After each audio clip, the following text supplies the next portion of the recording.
বন্ধুরা দেখুন বাইরের কান্ট্রিগুলোতে কিভাবে গাড়ি চার্জিং করে। দেখুন কিভাবে গাড়ির চার্জিং পয়েন্ট বসানো হয়েছে। দেখুন এই হলো গাড়ির চার্জিং পয়েন্ট। এখন তো বেশিরভাগ গাড়িগুলোই ব্যাটারি চালিত চার্জিং পয়েন্ট। এই হলো একটা সুন্দর চার্জিং পয়েন্ট। একটা বিল্ডিংয়ের মধ্যে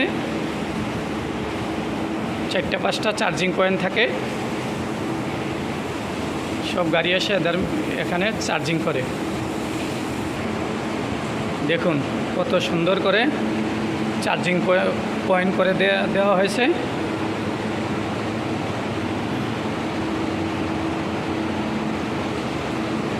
অনেক সুন্দর করে চার্জিং পয়েন্ট করা হয়েছে।